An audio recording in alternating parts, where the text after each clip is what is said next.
Mission institute Prayagraj के online platform में आप सभी का स्वागत और अभिनंदन है। आज हम लोग बहुत बढ़िया कॉन्सेप्ट सीखने चल रहे हैं, तो चलिए शुरुआत किया जाए। देखिए, आज हम लोग ये ज्ञात करेंगे कि कोई शताब्दी में कौन सा दिन प्रारंभिक दिन हो सकता है और कौन सा दिन अंतिम दिन हो सकता है। तो बड़े ध्यान से सुनिएगा। पहले मैं इसका आपको कॉन्सेप्ट बताऊंगा और फिर मैं देने वाला हूं इसके लिए आपको एक शानदार ट्रिक। तो चलिए शुरू करते हैं। जैसे हम लोगों ने पढ़ा होगा कि कोई शताब्दी वर्ष है और उस शताब्दी वर्ष की स्थिति को अगर मैं लेता हूं तो 100 वर्षों में अतिरिक्त दिनों की संख्या होती है 5। 100 वर्षों में अतिरिक्त दिनों की संख्या होती है 5। 200 वर्षों में अतिरिक्त दिनों की संख्या होती है 3। 300 वर्षों में अतिरिक्त दिनों की संख्या होती है 1 और 400 वर्षों में अतिरिक्त दिनों की संख्या होती है 0।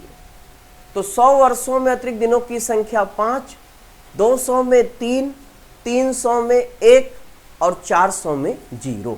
अब दोस्तों, इसके द्वारा हम लोग ज्ञात करेंगे कि कौन सा दिन शताब्दी का प्रारंभिक दिन हो सकता है और कौन सा दिन शताब्दी का आखिरी दिन हो सकता है। तो ध्यान दीजिएगा, जैसे मैंने ले लिया 100 वर्षों में अतिरिक्त दिनों की संख्या 5,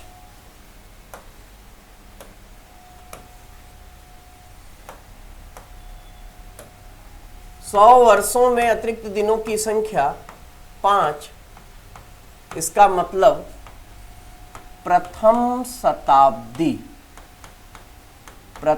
शताब्दी का अंतिम दिन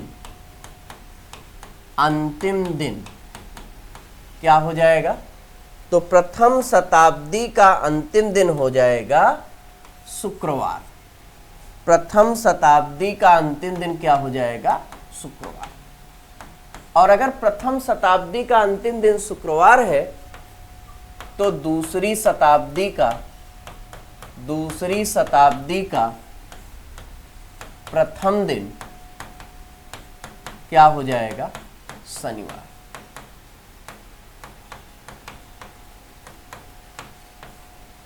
फिर आता है दोस्तों 200 वर्षों में अतिरिक्त दिनों की संख्या 3।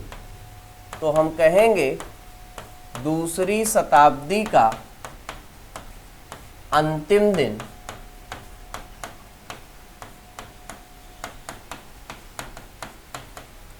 तीन का मतलब बुधवार।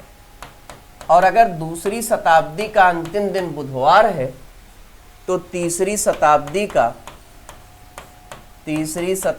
का प्रथम दिन क्या होगा? बृहस्पतिवार। क्या होगा? बृहस्पतिवार। और फिर आता है 300 वर्षों में अतिरिक्त दिनों की संख्या 1। तो तीसरी शताब्दी का अंतिम दिन क्या होगा? सोमवार। अगर तीसरी शताब्दी का अंतिम दिन सोमवार होगा तो चौथी शताब्दी का प्रथम दिन क्या हो जाएगा? मंगलवार। और लास्ट में आएगा दोस्तों 400 वर्षों में अतिरिक्त दिनों की संख्या 0। तो चौथी शताब्दी का अंतिम दिन क्या होगा? रविवार। चौथी शताब्दी का अंतिम दिन रविवार होगा। फिर आपकी 5वीं शताब्दी आएगी का पहला दिन सोमवार। जब आपका कैलेंडर बना तो ये माना गया कि प्रथम शताब्दी का प्रथम दिन क्या है? प्रथम दिन सोमवार। और इसके आधार पर गणना की गई।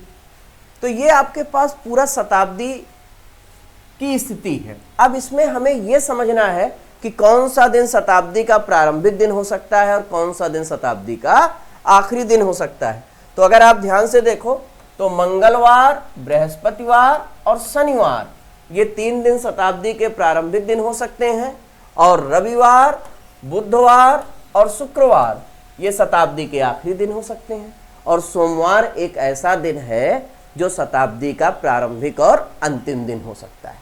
अब ये बातें आपको समझ में तो आ गई होंगी, लेकिन हो सकता है आप भूल जाओ, तो इसके लिए ध्यान दीजिएगा, आप भूलने बिल्कुल नहीं पाओगे। इसके लिए एक शानदार ट्रिक आपके सामने आने जा रही है। क्या? मैं 20। आपको पूरा कुछ भी नहीं याद करना है, आपको केवल याद करना है क्या? मैं 20 और रबीस। आपको क्या याद करना है? मैं 20 और रबीस। क्या याद करना है दोस्तों? मैं 20 और रबीस। अगर आपसे पूछा जाता है शताब्दी का प्रारंभिक दिन कौन सा हो सकता है, तो आप कहोगे क्या? मैं 20। आप कहोगे क्या? मैं 20। शताब्दी का प्रारंभिक दिन कौन सा हो सकता है? मैं 20।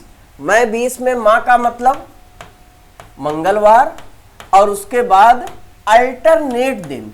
अल्टरनेट का मतलब एक छोड़ करके, बृहस्पतिवार और शनिवार। अब आपसे ये कभी भी नहीं भूलेगा। आपसे अगर कोई पूछता है कि बताओ शताब्दी का प्रारंभिक दिन कौन सा हो सकता है, तो आप कहोगे क्या? मैं 20। क्या बोलोगे? मैं 20। मैं 20 में मां का मतलब मंगलवार, और उसके बाद अल्टरनेट दिन बृहस्पतिवार और शनिवार। क्या बोलोगे? मैं 20। शताब्दी का प्रारंभिक दिन मैं 20। मैं 20 में मां का मतलब मंगलवार, और उसके बाद अल्टरनेट दिन बृहस्पतिवार और शनिवार। अगर आपसे पूछता है शताब्दी का आखिरी दिन, अगर आपसे पूछता है शताब्दी का आखिरी दिन, तो आप क्या कहोगे? रबीस। रा का मतलब रविवार, बा का मतलब बुधवार, और सा का मतलब शुक्रवार। तो शताब्दी का प्रारंभिक दिन कौन सा हो सकता है? तो आप कहोगे मैं 20। और शताब्दी का आखिरी दिन कौन सा हो सकता है? तो आप कहोगे रबीस।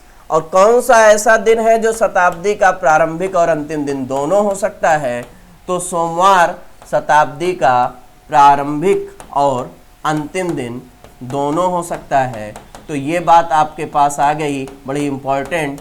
कौन सा दिन शताब्दी का प्रारंभिक दिन हो सकता है? तो आप कहोगे मैं 20। मैं 20 में मां का मतलब मंगलवार, उसके बाद अल्टरनेट दिन बृहस्पतिवार और शनिवार। अगर आपसे पूछता है शताब्दी का आखिरी दिन, तो आप कहोगे रबीस, रविवार, बुधवार और शुक्रवार। और कौन सा दिन है जो शताब्दी का प्रारंभिक और अंतिम दिन दोनों हो सकता है?